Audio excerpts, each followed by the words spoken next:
A public defender is an attorney employed by the community and responsible for giving legal aid without cost to any person who seeks it and is financially unable to employ private counsel.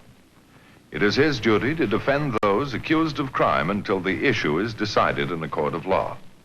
The first public defender's office in the United States was opened in January 1913. Over the years, other offices were opened. And today, that handful has grown to a network of lawyers cooperating to protect the rights of our clients. Some of our cases are easy to wrap up. Investigation gives us a clear-cut answer. I thought this case was one of those. You'll see how wrong I was. In the course of his daily work, the public defender often finds himself in strange and unexpected places. This particular case took me to a roaring steel mill, where men work hard under great pressure. Here we meet all kinds. The hard worker, the sensitive guy, the bully. All with the same passions and conflicting desires that we find everywhere else. But here the struggle is more intense. This is a naked and physical world. Strong men will not be poured into a mold like molten metal. And as if the work and the heat have a direct effect upon them, their emotions sometimes explode suddenly, violently.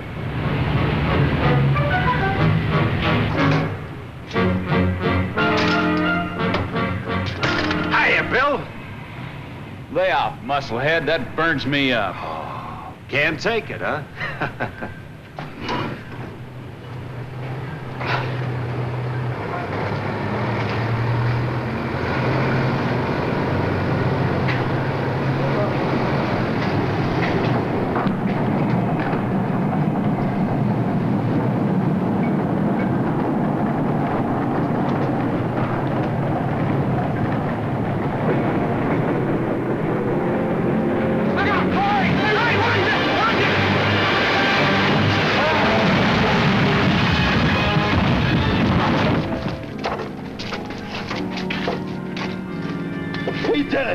Did you see him? He tried to kill me.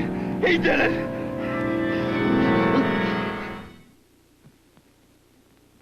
I didn't release that high lift, Mr. Matthews. That isn't what Pete Corey told the police. He said he saw you near it seconds before it happened. He's wrong. He's wrong. I wasn't near it. Now, the charge is attempted murder, Eddie. You're in a tough spot. I know. But I had nothing to do with Pete getting hurt. He said that you two had an argument the same day. That didn't amount to much. What was it about? He was picking on me and I didn't like it. He said you had a fist fight in the yard. It was just a couple of punches. How tall are you, Eddie? I'm 5'7". What do you weigh, about 140? 143. Why? Well, Pete Corey is over 6 feet.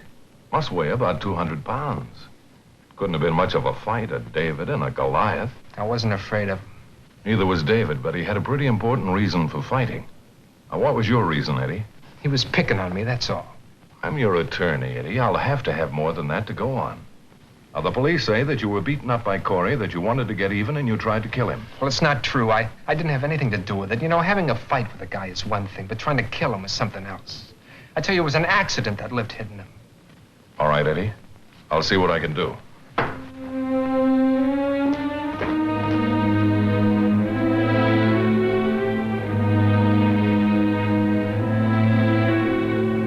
I liked Eddie. He seemed like a nice kid. But he didn't give me much to work with. I had to get corroborative testimony. Joe Harris? Yeah. I'm Matthews, public defender's office. Oh, you're the guy that's Eddie Fraser's lawyer. That's right, Joe. I'd like to ask you a few questions. Did Eddie ever get into any trouble before? Not that I know of. Everybody likes Eddie. He's a good guy. And what about Pete Corey? He's a jerk. Why? A muscle boy himself, always pushing people around, a plain jerk. Eddie had nothing to do with releasing that lift. How can you be so sure? I saw the whole thing. Pete was walking down the ramp there, and the lift was parked at the head of the ramp. Somehow it started to roll down. And Eddie was standing, about here, a good 10 feet away. Well, could he possibly have gotten over to the lift and released it? Well, it's impossible. He was standing here the whole time. And you'll swear to that? Why not? It's the truth. That's Brody. He's running the lift now like he was then. Thanks, Joe. Thanks very much. Now, if Eddie couldn't have released the lift and you didn't, how do you account for the fact it rolled down the ramp? Well, something must have happened. The mechanics checked it and it was in perfect working order. The mechanics, 100 things could have gone wrong. How can they say what could have happened? I'm telling you, the whole thing was just an accident. Did it ever happen before? No, but that don't mean it won't happen again. Believe me, mister, guys used to walk in front of that lift all the time. They don't anymore. Thanks for your cooperation. Oh, Mr. Matthews, get Eddie off soon, will you? Guys around here want him to show up for his wedding. I didn't know he was going to be married. Jane Bronson up in the accounting office, swell girl. We arranged a party for them on the 15th. Well, I'll do the best I can. Thanks. I understand the boys are giving you a big party. They've been awfully sweet about everything. Everybody likes Eddie. They're pretty fond of you, too.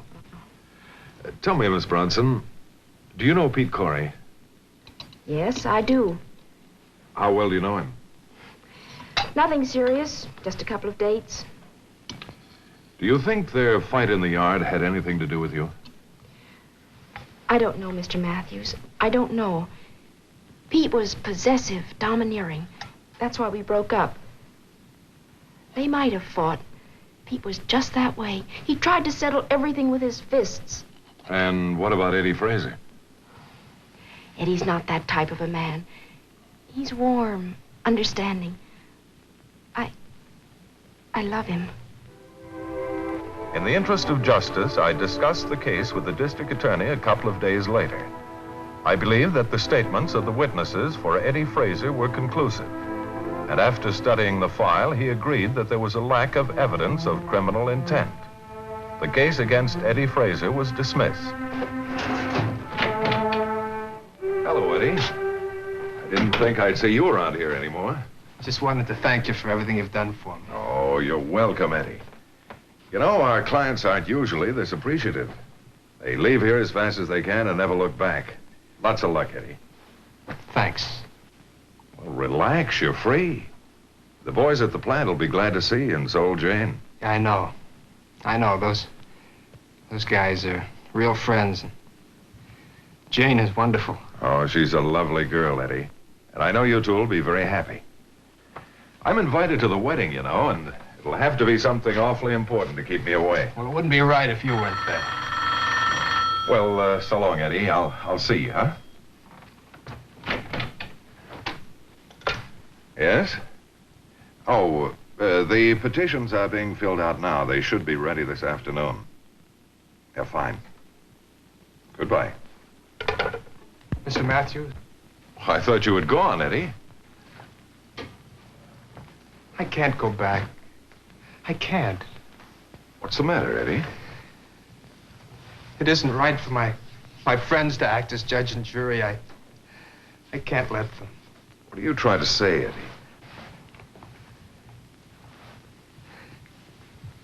I released the brake on that lift. I tried to kill Pete Corey. Do you realize what you're saying? I've been sitting in jail thinking about it. Knowing my friends were trying to protect me. I couldn't sleep. You see, they were trying to save me, Mr. Matthews. They thought he deserved it, but it's not right for them to act as judge and jury. Well, how could I go back? You see, they all knew except Jane. How could I marry her with this on my conscience? Boy, a guy's got to live with his conscience. Sit down, Eddie.